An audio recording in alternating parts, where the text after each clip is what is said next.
Hello guys, മഴയൊക്കെ ആയിട്ട് വീട്ടിൽ ഇരിക്കുമ്പോഴാണ് എനിക്ക് ഈ ഒരു ബോട്ടിൽ കിട്ടുന്നത്. ഞാനിതും എടുത്തുകൊണ്ട് കുളക്കരയിലേക്ക് പോവുകയാണ്. എന്തിനാണെന്ന് നിങ്ങൾക്ക് മനസ്സിലായി കാണിയല്ലോ, ഈ പായലിന് വേണ്ടി തന്നെയാണ്. ഈ ബോട്ടിലേക്ക് കുറച്ച് മണ്ണിട്ട് കൊടുത്തതിന് ശേഷം ഈ പായൽ വെറുതെ ചെറുതായിട്ട് അടർത്തിയെടുത്ത് ഈ ബോട്ടിലേക്ക് നമ്മൾ ഫില്ല് ചെയ്ത് കൊടുക്കാൻ പോവുകയാണ്. വേറൊന്നിനും വേണ്ടിയല്ല, ഒരു കൊച്ചു എക്കോസിസ്റ്റം ഉണ്ടാക്കാൻ വേണ്ടി തന്നെയാണ്. ഇത് വെക്കാൻ കുറച്ച് പാടുണ്ട്, എന്നാലും നമ്മൾ അഡ്ജസ്റ്റ് ചെയ്തൊരു പിന്ന് വെച്ചാണ് വെച്ച് കൊടുത്തിരിക്കുന്നത്. പ്ലക്കർ ഉണ്ടെങ്കിൽ അത് നല്ലതായിരിക്കും. പിന്നെ ഈ ചെളിയും മണ്ണൊക്കെ ടിഷ്യൂ പേപ്പർ വെച്ച് ഞാൻ തൂത്ത് കളയുവാണ്. ഇതാ നമ്മുടെ എക്കോസിസ്റ്റം റെഡി ആയിരിക്കുന്നു. പിന്നെ ഒരു ഭംഗിക്ക് വേണ്ടി ഞാൻ കുറച്ച് കല്ലെടുത്ത് ഇതിൻ്റെ അകത്തേക്ക് ഫില്ല് ചെയ്ത് കൊടുക്കുന്നുണ്ട്. ഇനി വലിയ ആയുസൊന്നും കാണിയില്ല, പക്ഷേ ഒരു മാസമൊക്കെ നമ്മുടെ വീട്ടിലിരിക്കും.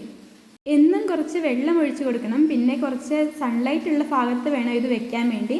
പിന്നെ ഞാൻ ഭംഗിക്ക് വേണ്ടി ഒരു ചാക്ക് നൂലെടുത്ത് ഇങ്ങനെ ചുറ്റി കൊടുക്കുകയാണ്. ചണച്ചാക്കിൻ്റെ നൂലാണെങ്കിൽ കുറച്ചും കൂടെ ഭംഗി കിട്ടിയാണ്.